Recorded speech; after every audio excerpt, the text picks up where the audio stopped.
V tem tednu smo tudi uradno dobili vseh 7 predsedniških kandidatov, potem ko je Gregor Bezinšek v zadnjem hipu umaknil svojo kandidaturo. Kdo točno so kandidati za predsednika in komu so namenjeni, nam bo pomagal razvozlati naš hišni analitik in občasni serviser drobnih gospodinjskih aparatov Admir Baltič.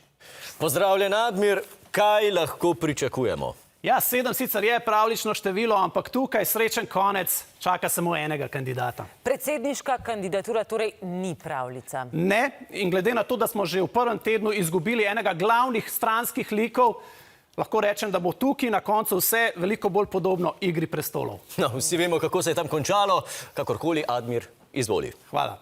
Spoštovani, nič še ni odločeno, a marsikaj že vemo. Recimo to, da bodo predsedniške volitve letos najverjetneje potekale v 2 krogih.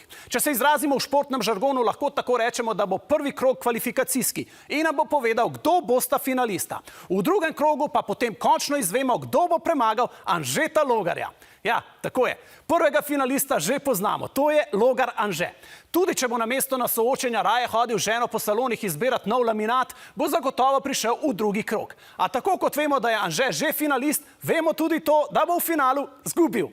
Logar je namreč izkušen v kandidiranju za funkcije, za katere nima nobenih šans. Naj bo to njegova kandidatura za župana mesta Ljubljana, naj bo to šušljanje o tem, da se bo morda opogumil na kongresu stranke SDS, ali naj gre za tokratno potegovanje za stolček predsednika države. Anže je bil in bo ostal večni drugi. Za svojo vztrajnost si zagotovo zasluži medaljo, po možnosti srebrno. Na teh volitvah se dejansko odločamo, kdo bo v drugem krogu Logarja premagal. Bo to motoristka in pravnica Nataša Pirc-Musar ali pa šahist in FDV-jevec Milan Brglez. Pirc-Musarjeva zagotovo ne kandidira zaradi denarja. Predsedniška plača je za njo pravi drobiž, kar najbrž pomeni, da bo kot predsednica morala ohraniti svoj popoldanski SP, preko katerega bo lahko vodila svoje bolj donosne posle. A če tudi kot odvetnica med drugim zastopa Melanijo Trump, Pirc-Musarjeve ne mečimo kar tako v razvajeno bogataški koš. Je namreč zelo prizemljena. Ko je denimo slišala Pahorjevo izjavo, da on ne more preživeti s 3 jurji, je pripomnila, da se njej zdi 3000 evrov na dan čisto dovolj.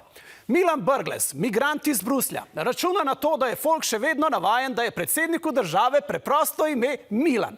Sicer pa je Brglez doktor znanosti in njegov doktorat z naslovom Pomen nepozitivističnih epistemoloških in realističnih ontoloških predpostavk za osmišljanje in metodologije njihovega proučevanja pove, da je Milan zagotovo človek, ki bo znal prisluhniti slehernemu prebivalcu Slovenije. In v tem trikotniku med Anžetom, Natašo in Milanom gre iskati bodočo predsednico. Ostali kandidati so tu zato, da bijejo ogorčen boj za nehvaležno 4. mesto. Tu morda najbolje kaže Mihi Kordišu, a za njegov usnjeni ovratnik mu dihata Cigler Kralj in Vladimir Prebilič. Kordiš računa, da bo dobil vsaj toliko glasov, kolikor jih je na zadnjih volitvah dobila Levica. Se pravi 4,0. Kočevski župan Prebilič računa, da bo pobral vse glasove v svoji domači občini. Na upravno enoto pa je že poslal predlog, da naj tokrat lahko volijo tudi medvedi. Cigler Kralj je po priimku sodeč že kralj. Čemu ta želja še po predsedniški funkciji, ostaja nejasno. Verjetno ima isto nalogo kot Uroš Slak na Pop TV-ju, opominjati ljudi, da NSI še vedno obstaja. In še nekaj dni nazaj je kazalo, da bomo na teh volitvah imeli tudi izredno zanimiv derbi za Čelja. Med ginekologinjo in resnično oziroma resni pikačno borko proti cepivom Sabino Senčar ter Gregorjem Bezinškom mlajšim, ki je sam sebi bolj znan kot Soul Greg. Soul Greg je še pred začetkom žal zaradi groženj že odstopil, gospa grožnja javnemu zdravju pa zaenkrat ostaja. Tako, pa čim bolj mirno roko na volitvah vama želim. Admir, najlepša hvala za to analizo. Hvala. Ful še klipov imamo kle, lahko se pogledate, hiter se, oj hiter se, hiter se, subskraj, bate.